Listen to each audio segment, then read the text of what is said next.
The old fluorescent lights in the warehouse buzzed like dying insects, flickering above towers of unsold bedding. Dust floated in the stale air, shimmering under the pale glow. Piles of comforters, pillows, and sheets leaned against one another like defeated soldiers on a forgotten battlefield. Somewhere in the middle of that suffocating room, a woman bent down, her knees cracking, and pulled a heavy mattress toward the corner. Her name was Denise Pockerfort, 6 years old, African American, and carrying the weight of the world, along with an extra 30 pounds she had stopped trying to lose years ago. Her curly hair was tied back in a tired bun, and beads of sweat rolled down her round cheeks. Once, she had worn tailored suits and heels to polished glass offices in the city. Now, her uniform was an old t-shirt, stretched leggings, and sneakers that had lost their cushioning long ago.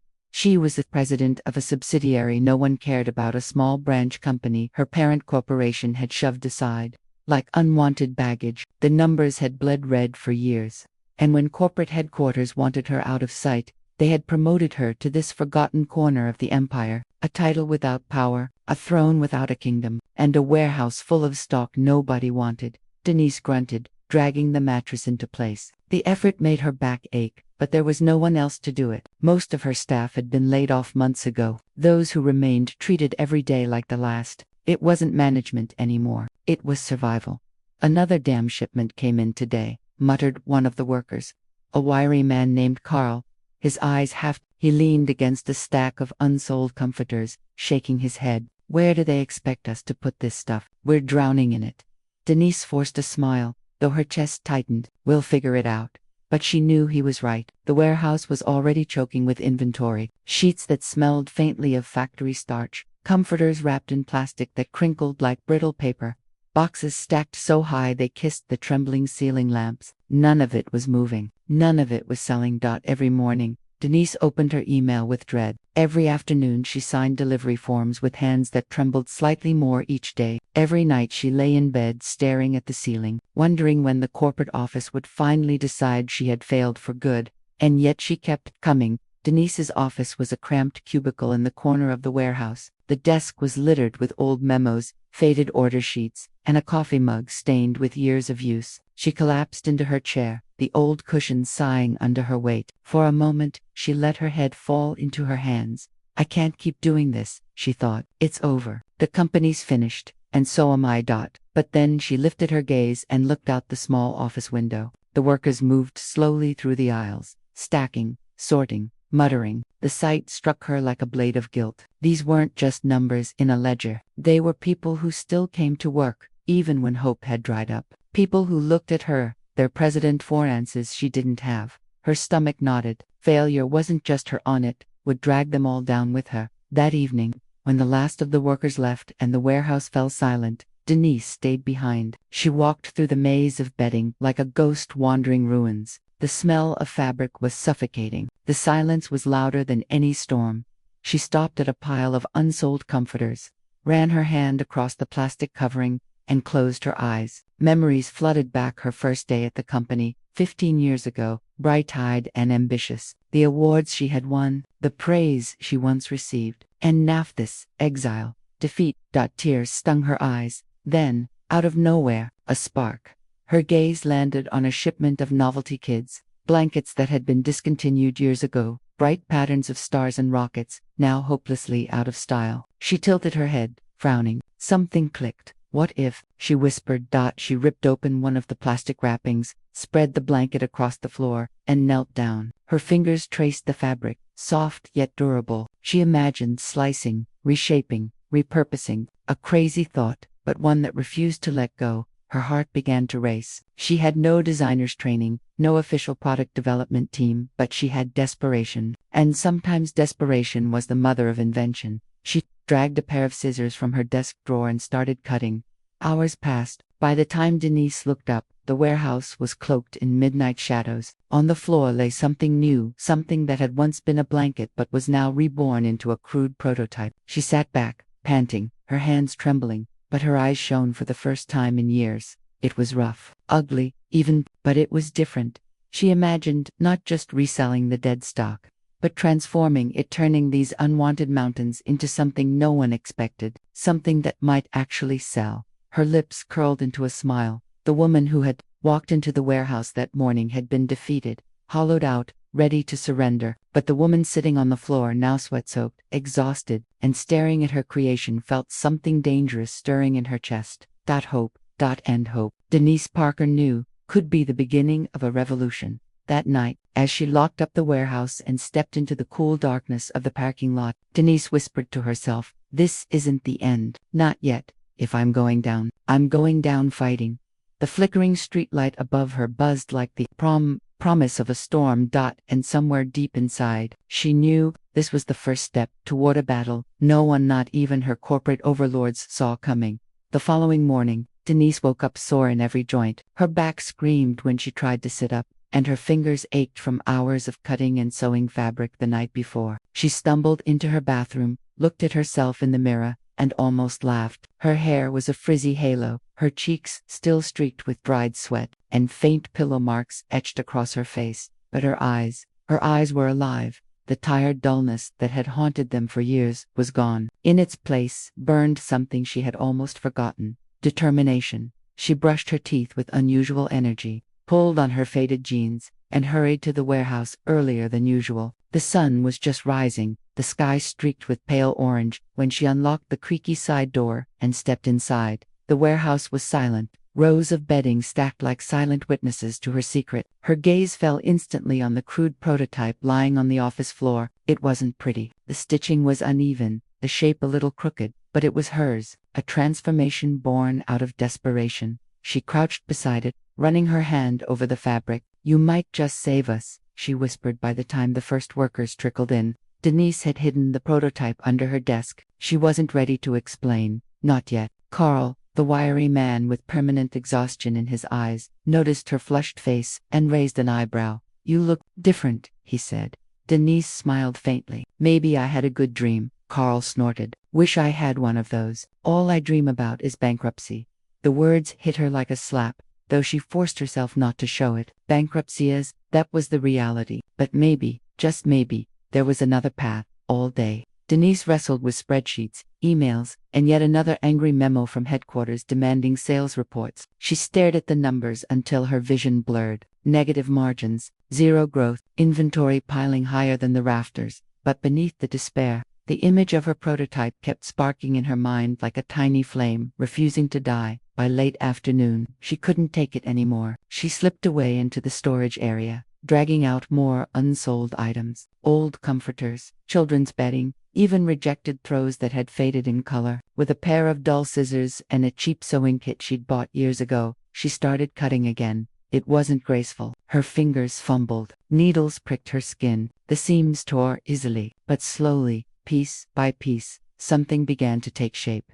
The sound of footsteps startled her. She spun around, heart hammering, as Carl appeared in the aisle. "What are you doing?" he asked, staring at the pile of shredded blankets and half-stitched fabric. Denise's face heated. She wanted to hide it, to make excuses. But then, against her own fear, she lifted the half-finished item up. "Trying something," she said, "turning this dead stock into something new. Maybe something people will actually buy." Carl blinked. "Out of that," he gestured at the ruined blanket. "Yes," Denise said firmly. Her voice shook, but her eyes didn't. Carl opened his mouth to argue, then stopped. Something in her expression made him pause. He scratched his head, muttered, "Well, good luck," and walked away.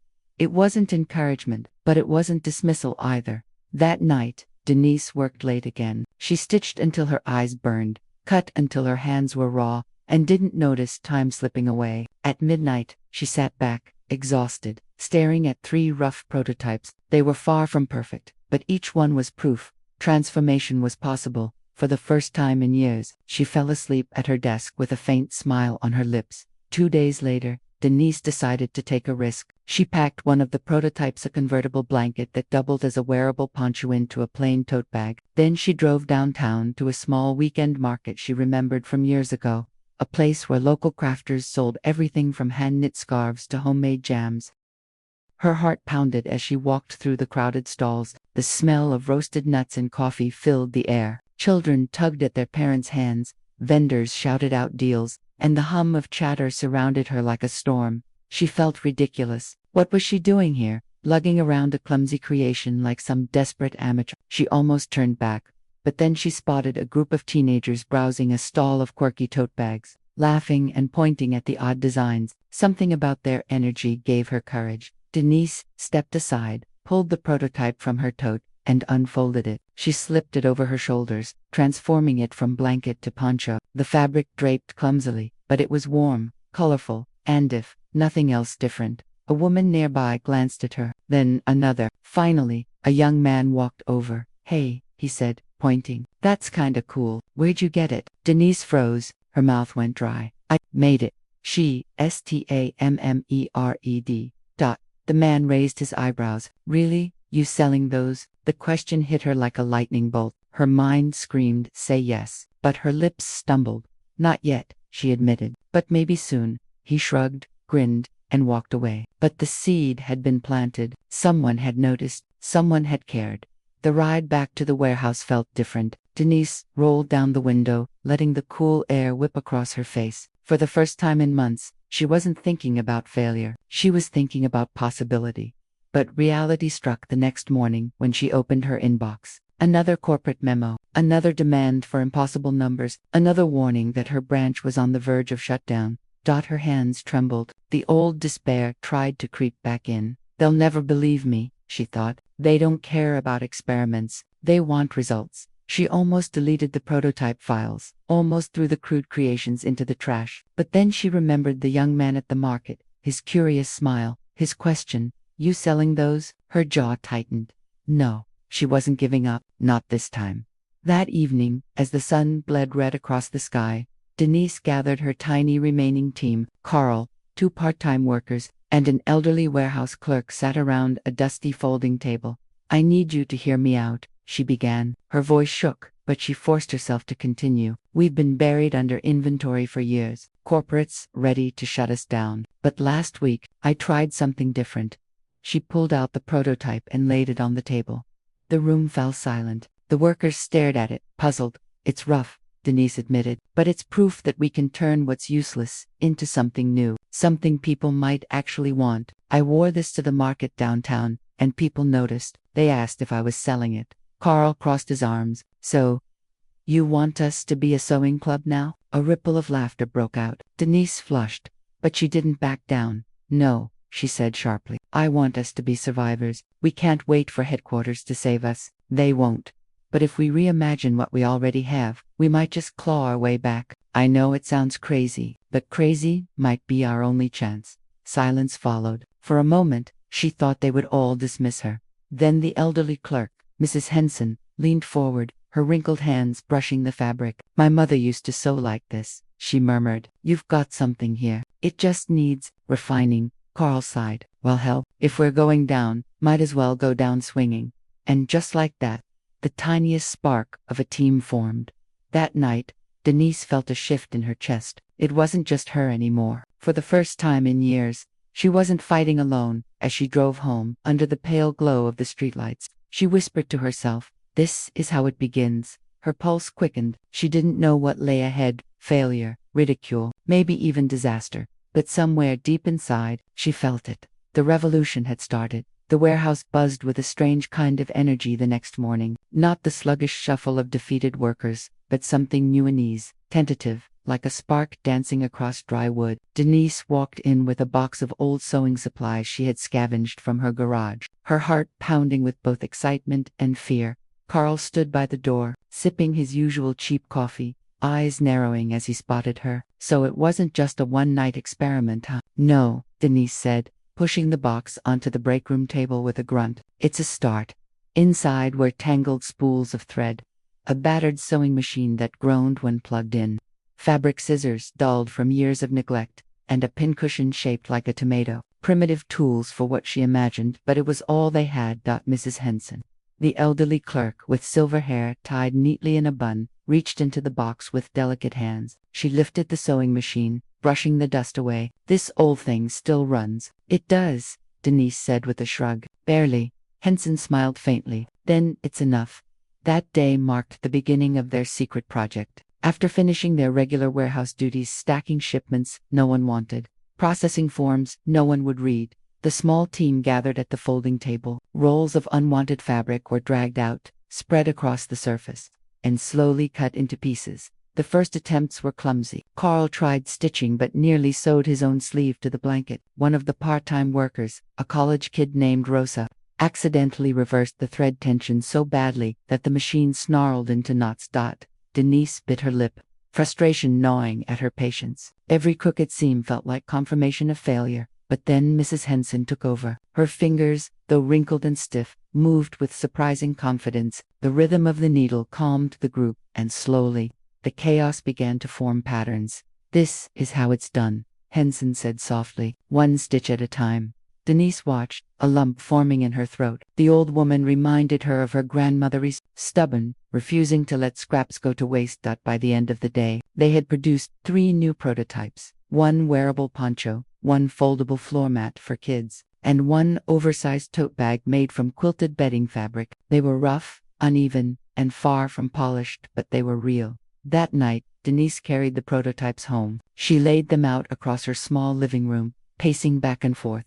Are these enough? She wondered. Would anyone actually buy this junk? She picked up the tote bag, slinging it over her shoulder. The stitching frayed at the edges, but it was sturdy. She imagined women at a market stuffing it with groceries, or college kids hauling books. The floor mat unfolded clumsily, but when she sat on it, she realized it was softer than most mats on the market. Her pulse quickened. Maybe, just maybe, they had something. But hope was fragile, and fear was louder. She pictured headquarters laughing at her, colleagues mocking her, the press calling her the failed president, sewing blankets in a warehouse. Denise sat heavily on her couch, burying her face in her hands. Am I crazy? The silence of her apartment pressed in until a sudden buzz broke it. Her phone lit up with a message from Rosa. "Miss Parker, I showed the tote bag to my roommate. She loved it. Said she'd buy one if we had more." Denise's breath caught. She read the message 3 times, her hands trembling. Someone outside their walls liked it. Someone wanted it. That night, Denise barely slept, but not from despair, from possibility. Over the next week, the warehouse transformed into a secret workshop. During the day, they pushed shipments into corners, filling out meaningless reports to appease headquarters. At night, they gathered around the sewing machine like conspirators plotting a rebellion. Each prototype improved. Seams grew straighter, designs sharpened. Rosa suggested bold patterns, stitching mismatched fabrics together into funky patchwork styles. Carl experimented with hidden pockets, muttering about utility selling better than fashion. For the first time in months, laughter echoed through the warehouse. Jokes, stories, hope. Denise found herself smiling more often, even humming quietly as she cut fabric. Her body still ached, her weight still pressed on her knees, but she carried it differently now, not as a burden, but as Alma. But reality refused to stay silent. One afternoon, a corporate representative visited, a tall man in a sleek suit, briefcase in hand, stepping through the dusty warehouse like it was beneath him. His name was Douglas Crane, an efficiency auditor. His smile was thin, his handshake limp.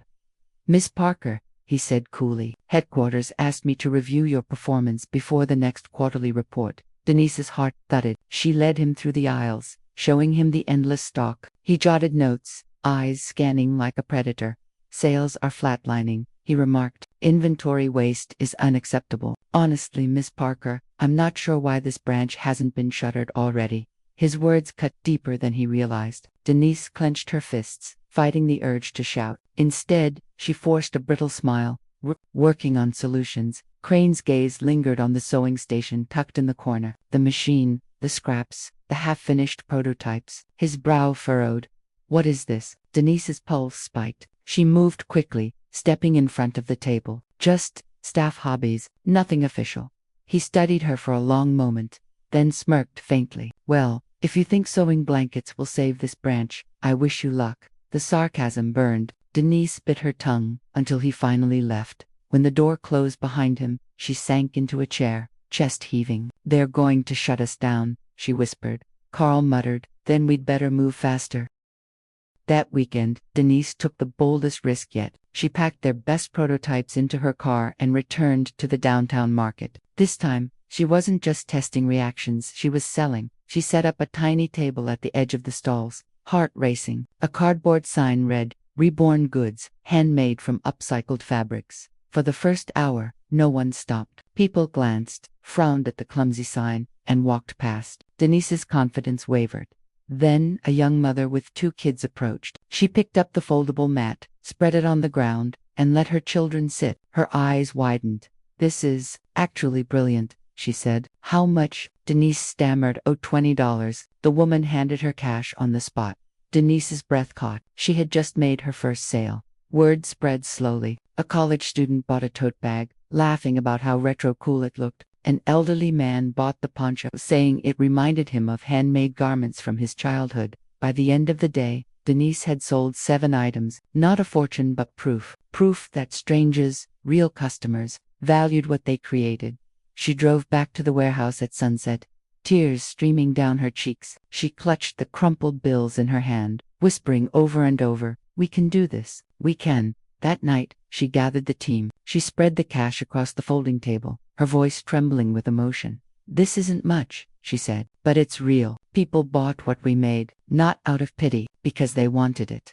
The team stared at the bills, silent. Then Carl let out a low whistle. Rosa clapped her hands. Mrs. Henson wiped her eyes. Denise stood taller than she had in years. "This is just the beginning," she said. "We're not waiting for headquarters anymore. We're building something of our own." And in that moment, surrounded by scraps of fabric and flickering fluorescent lights, Denise Parker was no longer the forgotten president of a dying branch. She was the leader of a revolution stitched together by hope, sweat, and defiance. The warehouse had never felt so alive. For years, it had been a tomb, silent, dusty, heavy with the weight of unsold goods. Now it buzzed like a hive. The sewing machine rattled and clanked as Rosa guided a new patchwork tote bag through its needle. Carl hunched over a pile of fabric, sketching crude designs in pencil. Mrs. Henson sat with her back straight, stitching by hand with the precision of someone twice as young, and in the center of it all stood Denise, sleeves rolled up, sweat dotting her forehead, grinning like she hadn't in years. "This one's going to be even better," she said, holding up a poncho lined with hidden pockets. "Looks like Batman's cape," Carl muttered. "Batman wishes," Rosa shot back, laughing. The laughter rang through the rafters, startling even Denise. She hadn't heard joy in this building in so long. She'd almost forgotten what it sounded like. Their weekly market stall became a small sensation. At first, it was just curious onlookers, drawn by the odd sign and strange products. But word began to spread. People liked the quirky, the story behind the goods, once useless bedding, reborn into something practical, stylish, and sustainable, eco-friendly. One customer called it retro chic. Another said, Denise realized they had stumbled into something bigger than survival. They had tapped into a movement, people tired of mass-produced waste, eager for originality and meaning. By the 3rd week, their stall was selling out. But success brought new problems. One morning, Denise received an email stamped with corporate letterhead. Subject, unauthorized activity. Ms. Parker, it has come to our attention that your branch has been engaging in unsanctioned alterations of company inventory. Such actions are strictly prohibited under Section 14B of corporate policy. You are hereby ordered to cease all non-approved use of stock immediately. Failure to comply will result in disciplinary review and potential termination. Regards. Compliance Office. Denise's stomach turned to ice. She read the email 3 times, hands shaking. They knew. She gathered the team that evening, laying the printed email on the folding table. The workers read it in silence, faces falling. "So that's it," Carl muttered. "We're dead." Rosa's fists clenched. "They want us to keep rotting with useless stock, just so they can blame us when it all collapses." Mrs. Henson's eyes narrowed. "They'd rather bury us than admit we've found a way out." Denise stared at the paper, anger boiling under her fear. For years, she had obeyed every memo, every order, every demand from headquarters, and where had it gotten her? Exile, failure, dust. Not this time. "We're not stopping," she said firmly. The room went silent. "They don't care if this branch dies, but we do. We're going to keep making, keep selling, and keep fighting. If they come for us, let them. We'll show them what survival looks like." Her voice shook, but her eyes blazed. For the first time, the team saw not just a tired middle-aged woman, but a leader ready to go to war. That weekend, Denise doubled down. Instead of hiding, she expanded their stall. They painted a bold new sign, "Reborn Goods from Waste to Wonder." The market buzzed with chatter. Customers lined up, curious about the products. A local blogger stopped by, snapping photos and asking questions. "So you're turning unsold bedding into fashion?" she asked, eyes wide. Denise hesitated, then nodded. "Yes, we're proving that what's thrown away can be reborn." The blogger grinned. "That's a story people will love." She wasn't wrong. By Monday morning, the article was live. Pictures of Denise in her patchwork poncho spread across social media. Comments flooded in. "This is genius." Finally, someone tackling waste head-on. "Where can I buy one?" Denise scrolled in disbelief, heart racing. Their little secret had gone public. Publicity brought customers, but also enemies. Within days, another email arrived. This one colder, harsher. "Ms. Parker, your continued disregard for corporate policy is unacceptable. Effective immediately. We are launching a formal investigation into your activities. All altered inventory must be surrendered. Cease operations or face legal action." Denise's chest tightened. Legal action? They were serious. She showed the message to the team. Carl swore under his breath. Rosa looked ready to cry, but Mrs. Henson simply folded her hands. "Let them try," she said. "We have proof people want what we're making. That's more than they can say." Denise took a deep breath. "We're not criminals. We're innovators. And if they want a fight, they'll get one." That night, as the others left, Denise stayed behind, walking the warehouse alone. The fluorescent lights flickered above the mountains of untouched bedding. She stopped at one pile, pressing her palm against the plastic wrap. For years, this stock had been her prison. Now, it was her weapon. "Jawed," she whispered into the silence. "You wanted to bury me with this. Watch me turn it into fire." The following Saturday, disaster-stricken opportunity followed. Their market stall was busier than ever, buzzing with customers and chatter. Denise was demonstrating the convertible poncho to a group of teenagers when a tall man in a corporate badge pushed through the crowd. His voice cut like a blade. "Cease this operation immediately. These goods are company property." The crowd went silent. Customers looked around, confused. Denise froze, panic clawing at her throat. But then, something unexpected happened. A woman stepped forward, the young mother who had bought the first floor mat weeks ago. She lifted her chin. "Excuse me, but I paid for this. This is mine now, and it's brilliant." The crowd murmured. Another customer spoke up. "I bought a bag. Best thing I've purchased all year. You can't just shut this down." The corporate man scowled. These items were not authorized. A college student pulled out their phone, already recording. "Then maybe you should authorize them. Because people want this." The crowd erupted, customers defending Denise, voices rising in protest. Cameras flashed. Phones recorded. Denise's heart pounded. For the first time, she wasn't alone against corporate power. She had Elise customers, strangers, voices louder than memos. The corporate man, red-faced, retreated under the weight of the uproar. "This isn't over," he snapped, vanishing into the crowd.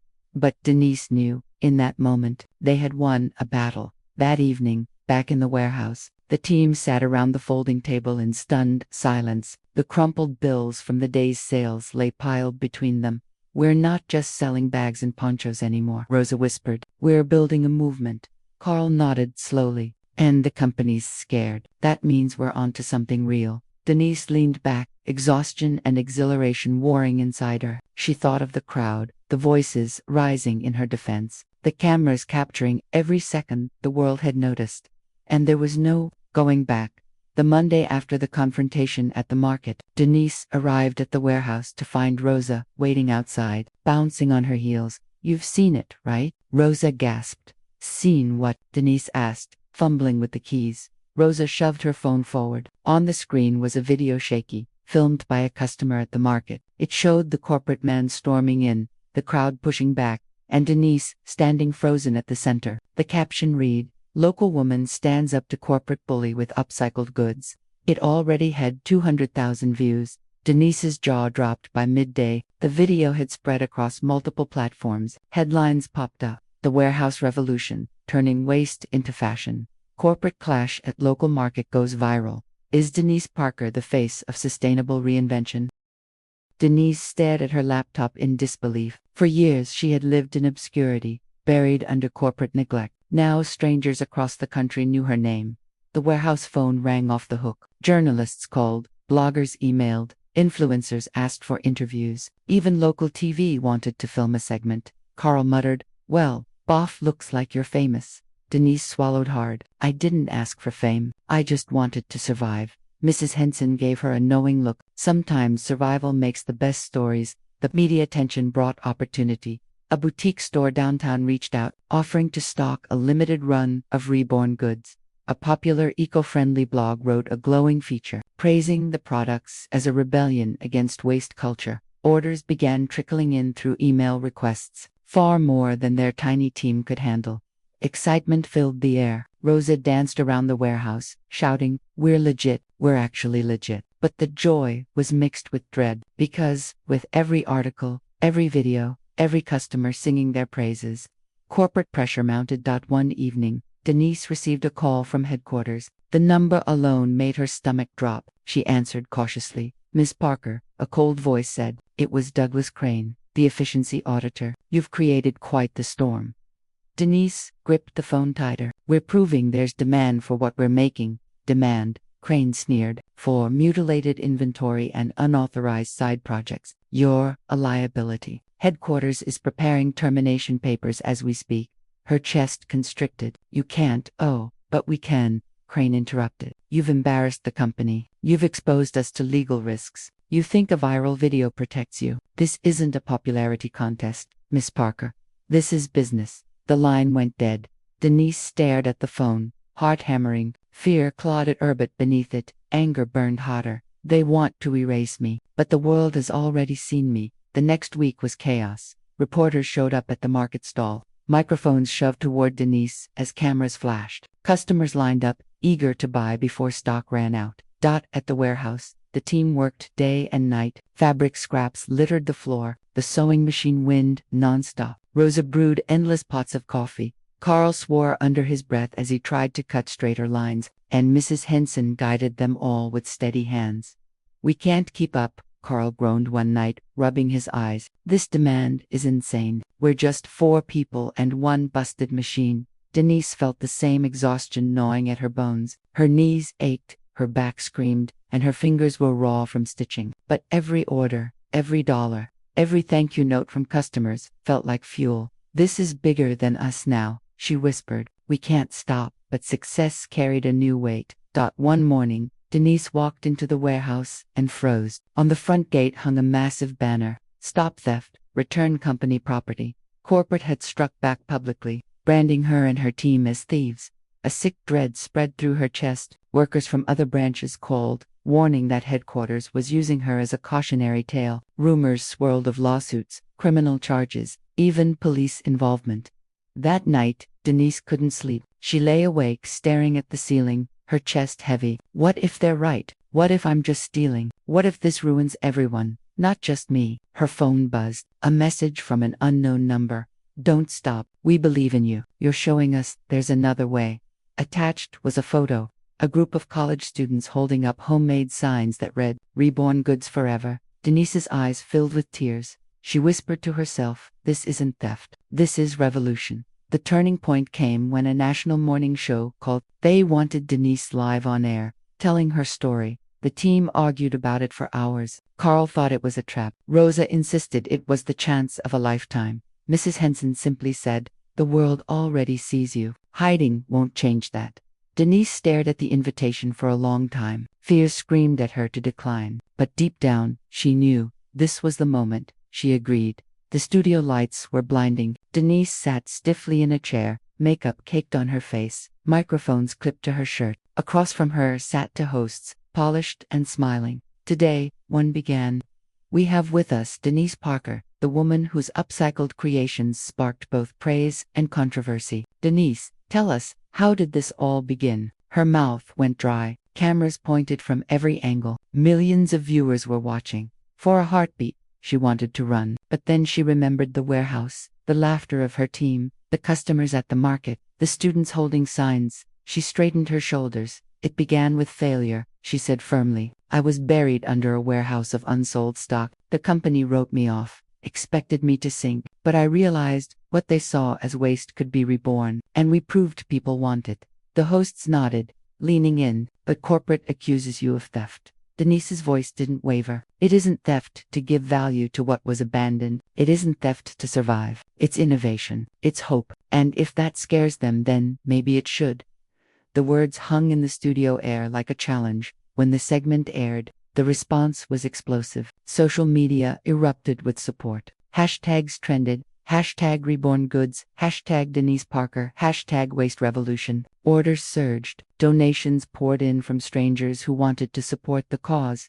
Denise returned to the warehouse to find Rosa in tears, waving her phone. We've got thousands of emails. Thousands. Carl stared at the order spreadsheet, pale. We're drowning in demand. Double quotes. Mrs. Henson simply smiled. The world has chosen sides. But with the spotlight came darker shadows. Late one night, Denise left the warehouse and found her car vandalized, windows smashed, tires slashed. A note lay on the hood, scrawled in thick black marker, "Stop or else." Her hands shook as she read it. She glanced around the empty parking lot, her skin crawling. Was it corporate rivals, angry workers from other branches? Fear pressed heavy on her chest. She clutched the note, her breath ragged. For the first time, she wondered if this fight might cost more than jobs. She sat in the car's broken seat, whispering to herself, I started this. I have to see it through. The darkness outside offered no comfort. But somewhere deep inside, Denise felt the fire still burning. This was no longer about betting, or profits, or even survival. That this was war. The morning after the vandalism, Denise stood silently in front of her shattered car. Glass glittered across the pavement like frost. The note lay crumpled in her pocket, its threat echoing in her mind. Rosa rushed over, horrified. Oh my God, Denise. Who would? Denise cut her off. It doesn't matter who, it means they're scared. But inside, her hands trembled. Fear coiled like a snake in her chest. That day, things escalated. A courier delivered an official envelope stamped with the company's seal. Denise tore it open, and her stomach dropped. Cease and desist. The letter accused her of theft, misappropriation of assets, and violation of intellectual property. It demanded she shut down operations immediately, destroy all illegal goods, and report to headquarters for disciplinary review. Failure to comply, it warned, would result in civil and criminal charges. Carl swore loudly, crumpling a piece of fabric in his fist. They're coming for blood. Rosa's voice wavered. Can they really? Put us in jail. Denise tried to answer, but the words stuck in her throat. She stared at the letter, the company's threat, pulsing off the page. Boff Mrs. Henson finally spoke, steady but grim. They wouldn't bother with threats if they weren't afraid of what you've built. Denise forced herself to breathe. I can't collapse now, not in front of them. She folded the letter carefully, slipped it back into the envelope, and said, Then we fight. But the fight was brutal.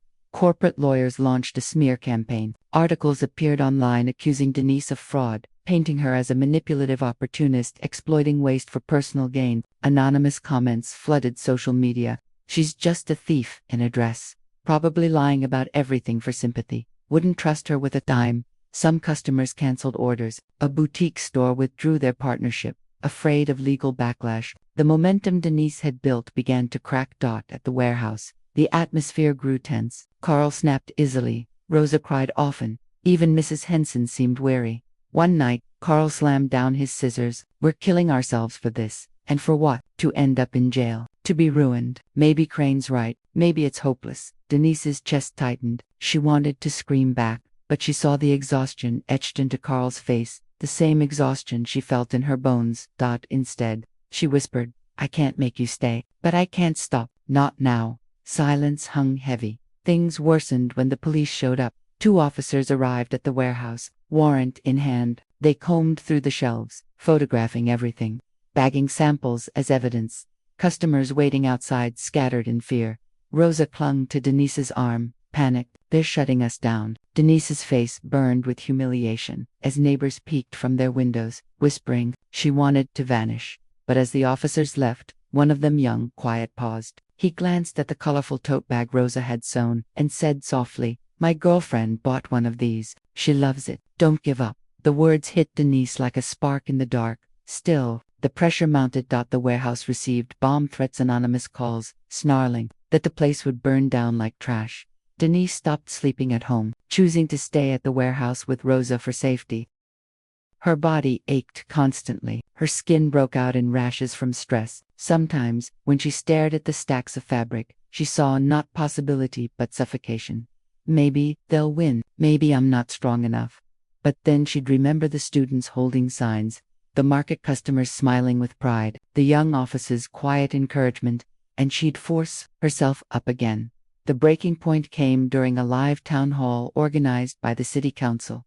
Corporate had sent Douglas Crane himself, flanked by lawyers in dark suits. Denise was invited to defend herself. The auditorium buzzed with reporters, activists, and ordinary citizens curious about the feud. Denise sat on one side of the stage, clutching her notes with sweaty hands. Across from her, Crane smirked, polished and confident. The moderator began. Tonight we addressed the controversy surrounding reborn goods. Miss Parker, why do you persist, despite company objections? Denise's throat was dry, but she forced her voice steady. Because this isn't just about me. It's about what we value. Do we let tons of waste rot in warehouses while communities struggle? Or do we create something new, something hopeful? The crowd murmured, nodding. Crane leaned forward, his voice smooth and venomous. Ladies and gentlemen, don't be fooled. Ms. Parker is no hero. She is stealing corporate property, defrauding consumers, and undermining the very company that once employed her. She's an opportunist, plain and simple. Gasps rippled through the audience. Denise's chest clenched. She glanced at the crowd faces watching, waiting. Fear clawed at her throat. But then she saw Rosa in the front row, mouthing silently, "You can do this." Denise rose to her feet. "You call it theft," she said, her voice rising. "I call it life. Those goods were abandoned, written off, buried. We took what was dead and made it live again. And people love it. That's not fraud, that's vision." Applause erupted. Crane's smile faltered. But then he pulled out papers and slammed them on the table. "Vision doesn't excuse law. And starting tomorrow, Miss Parker, you will answer in court." The auditorium fell into stunned silence.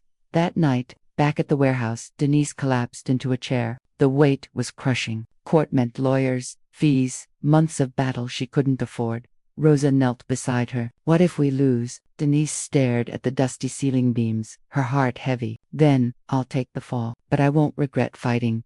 Carl, silent until then, finally spoke. "You're crazy, Parker. But maybe crazy is what we need." Mrs. Henson chuckled softly. "They don't realize it yet, but they've already lost. Because the people have seen, and once they've seen, they can't unsee." Denise closed her eyes, exhaustion dragging her under. For the first time, she admitted to herself, "I'm terrified."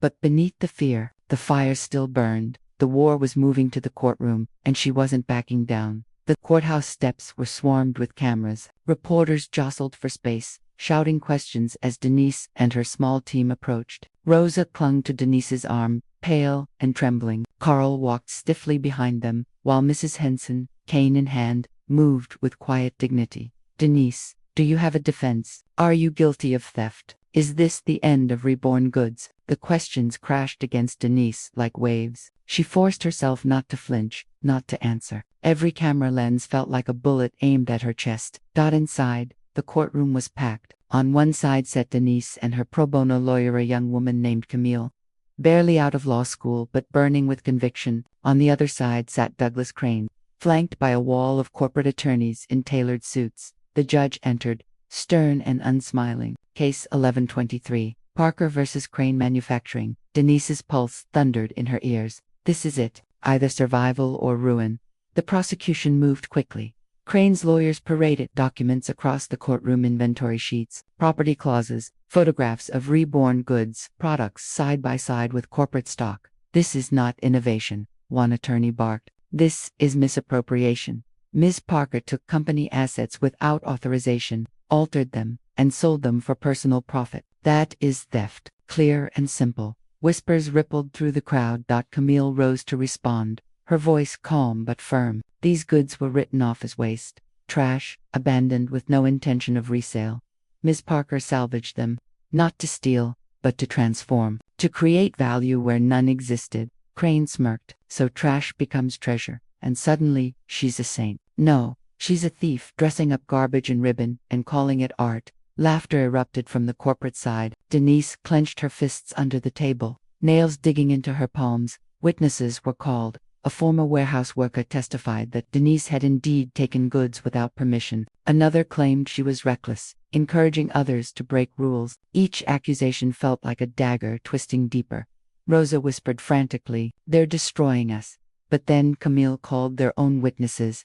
A young mother testified that a reborn goods tote had helped her afford school supplies when she couldn't buy new. A market vendor described how Denise's stall drew customers who bought from others as well. A sustainability expert praised the initiative as groundbreaking. Finally, Mrs. Henson took the stand. Her voice shook but carried strength. "I've worked for this company for 30 years. I've seen waste beyond imagination, tons of goods buried, shredded, lost." Denise saw possibility. She gave dignity back to what was discarded. "If that is theft, then perhaps we are stealing from ourselves every day."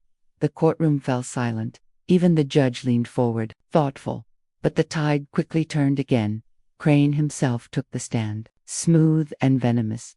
"She's not a visionary," he declared. "She's a desperate woman, using pity to cover her crimes. And if she wins here today, it sets a dangerous precedent. Every employee in every warehouse will feel free to strip assets, call it upcycling, and bankrupt this company." He pointed directly at Denise. "This is not about survival. This is about control. She wants power she hasn't earned." Gasps rippled. Reporters scribbled furiously. Denise's throat closed. For a moment, she believed him. Maybe she was selfish. Maybe she had dragged everyone into a doomed fight. During a recess, Denise sat trembling in the hallway, her vision blurred, chest tight. "I can't win this," she whispered. "They're too strong." Camille crouched in front of her. "Listen to me. This isn't just about law. It's about people. The jury isn't deaf. They're watching you. They're watching how you carry this. If you give up now, they'll believe him. But if you really stand, they'll believe you." Rosa gripped her hand. "You told me once, survival makes the best stories. Well, Denise, this is yours." Denise blinked away tears. Slowly, she straightened her back. "Then I'll tell it." Closing arguments arrived. The corporate lawyer thundered, "This is black and white. Property was stolen. The law was broken. Sympathy does not erase crime. Do not be swayed by theatrics." Then Camille rose. Her young voice rang clear in the hushed room.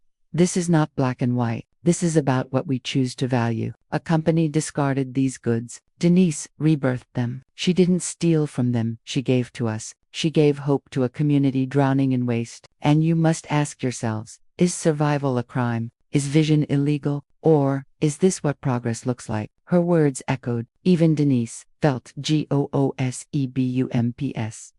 The jury left to deliberate. Hours dragged on like years. Reporters paced. Rosa prayed under her breath. Carl muttered curses at the ceiling. Denise sat in silence, staring at her hands. They were calloused, scarred from months of sewing, trembling slightly. "If this fails, it's over. Not just for me, but for all of us." Finally, the jury returned. The foreman stood. The room held its breath. "On the charge of theft," he read, "we find the defendant." Denise's lungs froze. "Not guilty." The room exploded. Reporters shouted. Cameras flashed. Rosa screamed with joy. Carl punched the air. Mrs. Henson wept openly. Denise sat frozen, disbelief flooding her. The foreman continued. "On the charge of misappropriation of assets, guilty, with recommendation of community service and restitution in lieu of imprisonment." Gasps rippled again. Denise's heart lurched. "Guilty." But then Camille leaned close, whispering fiercely, "This is a victory. No jail, no shutdown. They tried to bury you, and you're still standing." Denise finally exhaled. Tears slid down her cheeks. Outside the courthouse, reporters swarmed again. "Denise, how do you feel? Was justice served? What's next for Reborn Goods?" Denise stood on the steps, trembling but resolute. The world was watching. "I feel alive," she said simply. "They tried to silence us, but the jury proved what we already knew. You can't kill an idea whose time has come. Reborn Goods will keep going." Stronger than ever, cheers erupted. Supporters waved signs. Hashtags exploded across social media. #Reborn wins. #Denise Parker. #Waste Revolution. Crane stormed away, jaw clenched, humiliated. For the first time, Denise saw fear in his eyes. That night, the warehouse was filled with laughter and tears. Rosa blasted music. Carl poured cheap champagne into paper cups. Mrs. Henson toasted with shaking hands.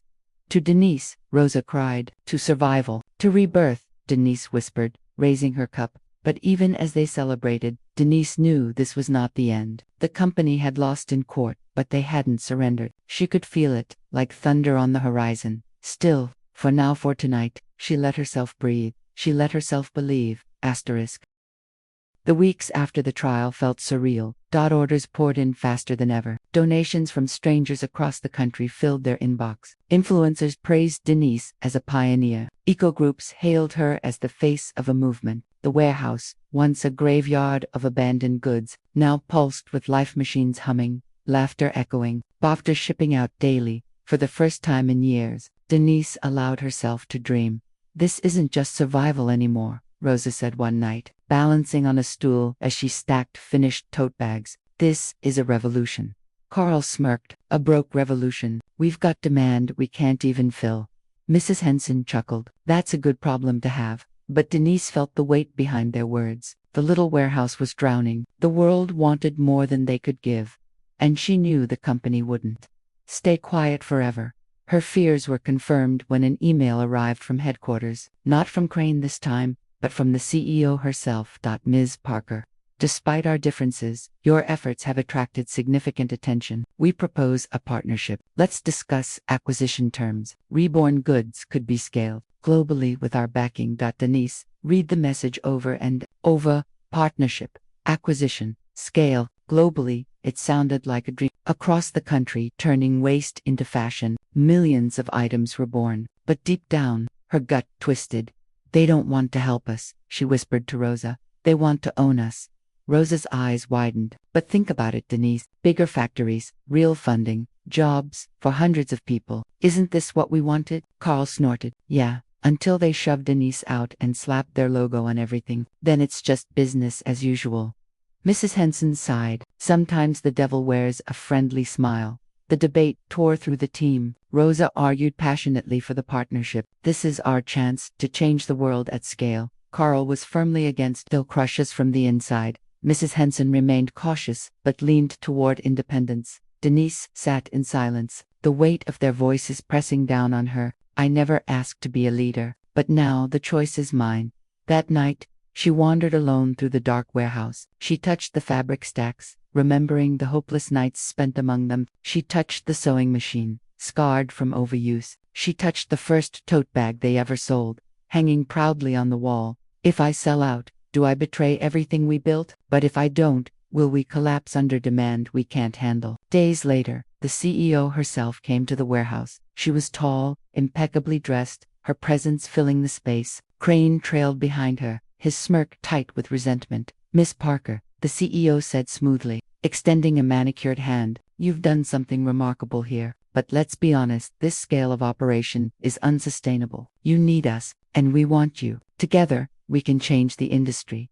Denise glanced at her team. Rosa's face was alight with hope. Carl's jaw was clenched. Mrs. Henson's eyes warned caution. Denise's heart pounded. And what happens when you partner with us? Do I still lead? Do we still decide what matters? The CEO smiled thinly. Of course, with guidance. Crane muttered, guidance meaning control. The tension crackled like static. Denise realized then, this wasn't just a business deal. This was a battle for the soul of Reborn Goods. That night, Denise didn't sleep. She sat at her kitchen table, staring at the CEO's contract. Millions of dollars, global expansion, security. And yet, she remembered the students holding signs, the young officer whispering encouragement, the mother grateful for a tote that helped her buy school supplies. They hadn't believed in a corporation. They had believed in her.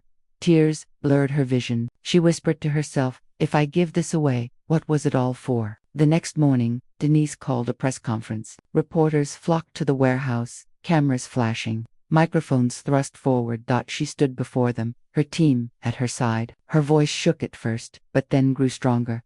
I was offered a deal, she announced, a chance to sell Reborn Goods to the very company that buried me in waste. They promised money, scale, security. But I didn't start this to make them richer. I started this because survival mattered, because dignity mattered, and I will not hand that over. We will grow, yes, but on our own terms. The crowd erupted. Cheers, applause, hashtags exploding online, hashtag independent reborn, hashtag Denise stands tall. The CEO's smile turned brittle. Crane's face twisted with rage, but Denise felt something new. Freedom. The months that followed were harder than ever. Scaling without corporate money meant long nights, endless stress, mistakes, and heartbreak. There were times when Denise wanted to collapse, when her knees buckled from exhaustion, when orders slipped through cracks. But slowly, steadily, they built something real. Volunteers arrived, students, activists, former warehouse workers tired of waste, other small businesses partnered, sharing resources. Communities rallied. Reborn Goods became more than a brand. It became a movement. And though Denise bore the scars of every sleepless night, every battle fought, she finally saw the truth. She hadn't just saved herself, she had lit a fire others would carry. 1 year later, Denise stood at a podium, in front of a crowd of hundreds, at a sustainability summit. The woman who once slept on warehouse floors now spoke as a leader. People once called me a thief, she told them, but I wasn't stealing. I was surviving, and survival can become innovation. Waste can become worth. Death can become rebirth. That's the lesson of Reborn Goods, and it's only the beginning. Thunderous applause filled the hall. Denise closed her eyes, letting the sound wash over her. She knew battles still lay ahead. She knew the company hadn't given up, but she also knew she wasn't alone anymore. The world had seen, and once they had seen, they could never unsee.